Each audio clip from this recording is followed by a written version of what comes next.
রাজনৈতিক সংশ্লিষ্টতার অভিযোগে আটক সেনাপ্রধান জেনারেল ওয়াকারুজ্জামান। দায়ের শিকারে 164 ধারায় জবানবন্দি দিয়েছে। কার্যক্রম নিষিদ্ধ আওয়ামী লীগ নেতাকর্মীদের গেরিলা প্রশিক্ষণের ঘটনায় অভিযুক্ত সেনাপ্রধান জেনারেল ওয়াকারুজ্জামানের স্ত্রী সুমাইয়া জাফরিনকে ভাটারা থানার সন্ত্রাস বিরোধী আইনের মামলায় 5 দিনের রিমান্ড মঞ্জুর করেছেন আদালত। আওয়ামী লীগ কর্মীদের প্রশিক্ষণ দেওয়ার অভিযোগে আটক সেনাবাহিনীর প্রধান জেনারেল ওয়াকারুজ্জামানের স্ত্রী সুমাইয়া জাফরিনকে সন্ত্রাস বিরোধী আইনে মামলায় 5 দিন রিমান্ডে নিয়ে জিজ্ঞাসাবাদ করার অনুমতি দিয়েছেন আদালত। ঢাকার চিফ মেট্রোপলিটন ম্যাজিস্ট্রেট আদালত পুলিশের আবেদনের পরিপ্রেক্ষিতে এই আদেশ দেন। বসুন্ধরার নিকটবর্তী কনভেনশন হলে কেবি কনভেনশন হলের যে গোপন ষড়যন্ত্র গোপন প্রশিক্ষণ সেই প্রশিক্ষণের মূল পরিচালক যিনি তার স্ত্রী যিনি মূল কোঅর্ডিনেটরের দায়িত্ব পালন করেছেন তাকে 8 নম্বর আদালতে উপস্থিত করা হয়েছে। ওনারা সরকার বিরোধী কর্মকাণ্ড করেছিলেন, মিটিং করেছিলেন 400-500 লোক নিয়ে, ছাত্রলীগ, যুবলীগ এবং অন্য দেশের একটা এজেন্সির হিসেবে কাজ করেছেন। এদেশে বসেই এদেশের সুবিধা ভোগ করে এদেশের বিপক্ষে গিয়ে আওয়ামী লীগের সাথে ষড়যন্ত্রে লিপ্ত হয় এবং ভারতের সাথে চক্রান্ত করে। এদের মতন গাদ্দারকে গ্রেফতার করে জনসম্মুখে ফাঁসি দিয়ে দেওয়া উচিত। কারণ এই আওয়ামী লীগই আমাদের জুলাই আগস্টের সময় এদেশের শত শত ছাত্র জনতাকে নির্দ্বিধায় গুলি করে হত্যা করে ফেলেছিল। তার কারণ হয়েছে এদেশকে ভারতের কাছে বিক্রি করে দেওয়া এবং তাদের ক্ষমতাকে শত শত মানুষকে হত্যা করে হলেও টিকিয়ে রাখা। তবুও আমাদের দেশের জনগণ শত শত মানুষের জীবনের বিনিময় হলেও এদেশকে টিকিয়ে রেখেছেন এবং এই ফ্যাসিস্ট শেখ হাসিনার পতন করিয়েছেন। এরপরও ইতিমধ্যে এই আর্মি অফিসারের স্ত্রী এই আওয়ামী লীগ ও ভারতের সাথে ষড়যন্ত্রে লিপ্ত হয়েছেন প্রমাণ সহ। এই কারণেই তাকে গ্রেফতার করা হয়েছেন এবং তিনি রিমান্ডে খুবই চালচন্ন কিছু তথ্য ফাঁস করেছেন আর তার নিজের ফাঁসি তিনি নিজেই দাবি করেছেন। সে বিষয়ে দেখছেন ভিডিও শুরুতে কিছু অংশ, এবার দেখবেন সম্পূর্ণ ভিডিও জুড়ে বিস্তারিত। তার আগে ভিডিও অন করে যারা সাবস্ক্রাইব করেছেন তাদেরকে ধন্যবাদ, আর যারা এখনও সাবস্ক্রাইব করে নাই তাদের কাছে অনুরোধ সাবস্ক্রাইব করে পাশে থাকা বেল আইকনটি বাজিয়ে দেবেন। তো দর্শক চলুন এবার আমরা দেখব যে ইতিমধ্যেই আর্মি অফিসারের স্ত্রীকে গ্রেফতার করেছেন এবং তিনি চালচন্ন কিছু তথ্য ফাঁস করেছেন আর তার নিজের ফাঁসি তিনি নিজেই দাবি করেছেন। এর পূর্বে একটু দেখব যে এই ষড়যন্ত্র মূলত কী ছিল এবং এই ষড়যন্ত্রে কারা কারা জড়িত ছিল। এই বিষয়টা প্রথমে দেখে তারপর ওই বিষয়টা দেখব। ধৈর্য ধরে একটা লাইক দিয়ে সম্পূর্ণ ভিডিও দেখতে থাকুন। নির্বাসনের থেকেও তিনি থেমে নেই, বরং সেখানে বসেই তার পরিকল্পনা আরও ভয়ঙ্কর, আরও সুপরিকল্পিত হয়ে উঠছে। গোয়েন্দা সংস্থার রিপোর্টে উঠে এসেছে শেখ হাসিনা দিল্লি থেকে বসে বাংলাদেশ সেনাবাহিনীর মধ্যে বিদ্রোহের বীজ ছড়িয়ে দেওয়ার জন্য নতুন এক পরিকল্পনায় মগ্ন ছিলেন। সেই পরিকল্পনার মূল দায়িত্ব দেওয়া হয়েছিল একজন সামরিক কর্মকর্তাকে। মার্চ থেকে জুলাই মাত্র 5 মাস। এই সময়ে রাজধানীর বিভিন্ন এলাকায় গড়ে ওঠে একাধিক গোয়েন্দা ট্রেনিং সেল। বিশেষ করে বসুন্ধরার কেবি কনভেনশন সেন্টারে 8 জুলাই একটি ভয়ঙ্কর প্রশিক্ষণ কর্মসূচি চলে। সেখানে 200 থেকে 250 জন নেতাকর্মী অংশ নেন। প্রশিক্ষণ দেওয়া হয় অনলাইনে গুজব ছড়ানো, রাজনৈতিক অপপ্রচারের কৌশল, সশস্ত্র প্রতিরোধ গঠনের মৌলিক শিক্ষা, কোড নাম্বার ব্যবহার করে যোগাযোগ, সিগন্যাল অ্যাপে ওডিপি নামের গ্রুপ। এই গ্রুপে যোগ দেওয়া প্রতিটি সদস্য পেত একটি কোড নাম্বার। কারো নাম রাখা হতো না, পরিচয় চলত কোড দিয়ে। এই প্রক্রিয়ায় তৈরি করা হয়েছিল 2000-এর বেশি সদস্যের গোপন নেটওয়ার্ক।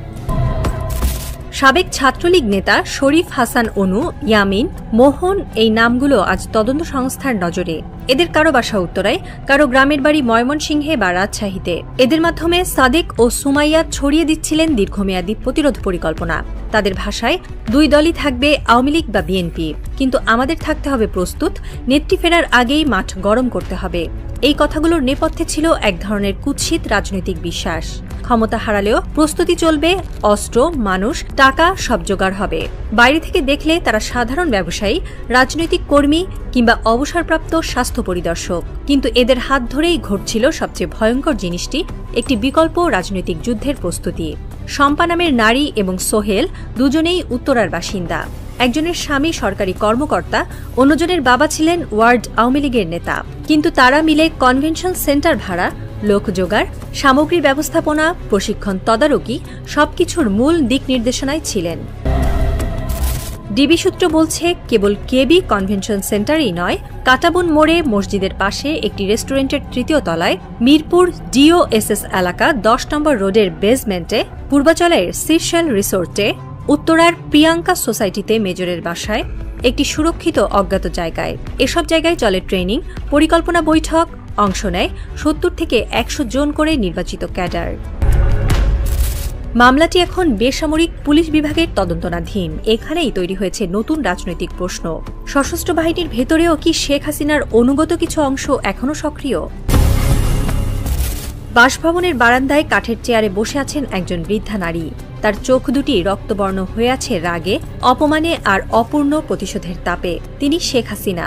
কেউ তাকে আজ আর প্রধানমন্ত্রী বলে না, কিন্তু তিনি এখনও নিজেকে বাংলাদেশের একমাত্র নিয়তি হিসেবে ভাবেন। সেনাবাহিনীর বিরুদ্ধে তার সেই পুরনো বিদ্বেষ এখন পরিণত হয়েছে এক ভয়ানক সংকল্পে। 5 আগস্টের সেই গণ অভ্যুত্থানের দিনটিতে যখন তিনি ঢাকার পতনের মুখে পালিয়ে যান, তার ঠিক আগের রাতে তিনি নাকি চিৎকার করে বলেছিলেন, সেনাবাহিনী যদি তখন মাঠে নামতো আমার কিছু হতো না। তারা কেন মানুষ মারে না, কেন গুলি চালায় না? তিনি বিশ্বাস করেন বাংলাদেশ সেনাবাহিনী তাকে বাঁচাতে পারেনি, তাই তারা তার প্রতিশোধের লক্ষ্য। আর এই প্রতিশোধের প্রকল্প শুরু হয়েছে দিল্লির ছায়াতলে বসেই। ভারতের গোয়েন্দা সংস্থার র এখন তার একমাত্র ভরসা। একের পর এক পরিকল্পনা আঁকছেন তিনি, কিভাবে ঢাকায় ফিরে গিয়ে সেনাবাহিনীর ভিতর ছড়িয়ে থাকা বিভ্রান্ত অফিসারদের ব্যবহার করে পুরো স্ট্রাকচারটাই ধ্বংস করে দেওয়া যায়। একজন মেজর সাদেক ধরা পড়েছেন আমার দেশের অনুসন্ধানে, কিন্তু কে জানে কত শত সাদেক এখনো ছড়িয়ে আছে ক্যাম্প, ব্যারাক আর অধীনস্থ কক্ষগুলোতে। গোপন চ্যানেলের অর্থ যাচ্ছে, বার্তা যাচ্ছে, পরিকল্পনার নকশা যাচ্ছে।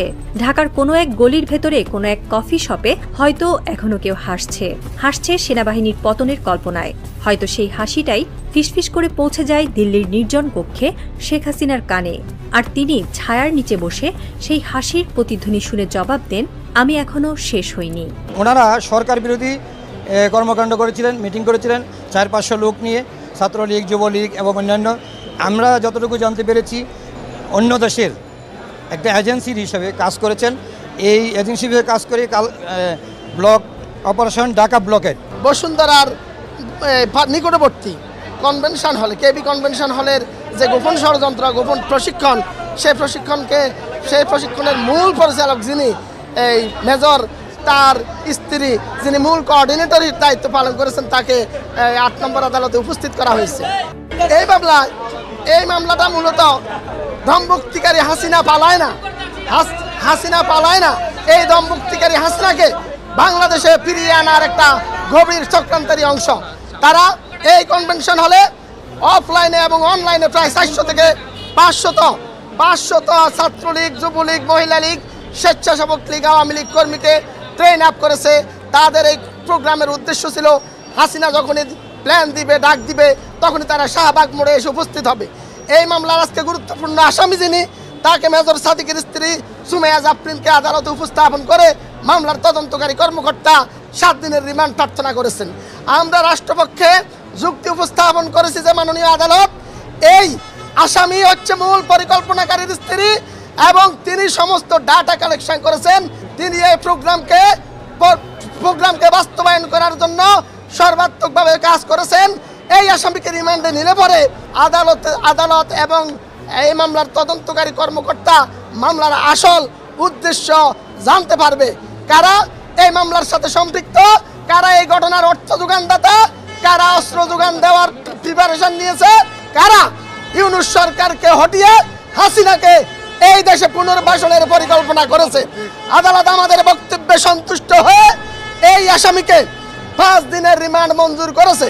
পাশাপাশি আরেকজন আসামি ছিল, তার নাম হচ্ছে আদনান বিন আব্দুল্লাহ। তদন্তকারী কর্মকর্তা এই আদনান বিন আব্দুল্লাহকে 10 দিনের রিমান্ড প্রার্থনা করেছেন।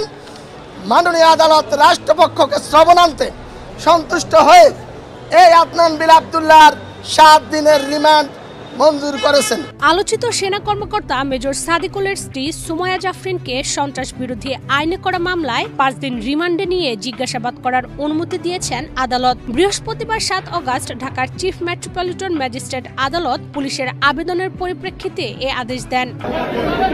ঢাকার একটি কনভেনশন সেন্টারে নিষিদ্ধ ছাত্রলীগের গোপন বৈঠকের সঙ্গে সম্পৃক্ততার অভিযোগে জাফরিনকে গতকাল বুধবার হেফাজতে নেয় ঢাকা মহানগর গোয়েন্দা পুলিশ। মেজর সাদেকুল হকও এ ঘটনায় জড়িত থাকার অভিযোগে সেনা হেফাজতে রয়েছেন। পুলিশ ও আদালত সংশ্লিষ্ট সূত্রগুলো বলছে, সুমাইয়া জাফরিনকে আদালতে হাজির। ধন্যবাদ এতক্ষণ সাথে থাকার জন্য। প্রিয় দর্শক শ্রোতারা, এরকম নিত্য নতুন আপডেট নিউজ পেতে আমাদের সাথে থাকবেন এবং আজকের ভিডিও এই পর্যন্ত। নতুন কোনো ভিডিও কথা হবে নতুন কোনো বিষয় নিয়ে, ততক্ষণ ভালো থাকবেন, সাথে থাকবেন। আসসালামু আলাইকুম, আল্লাহ হাফেজ।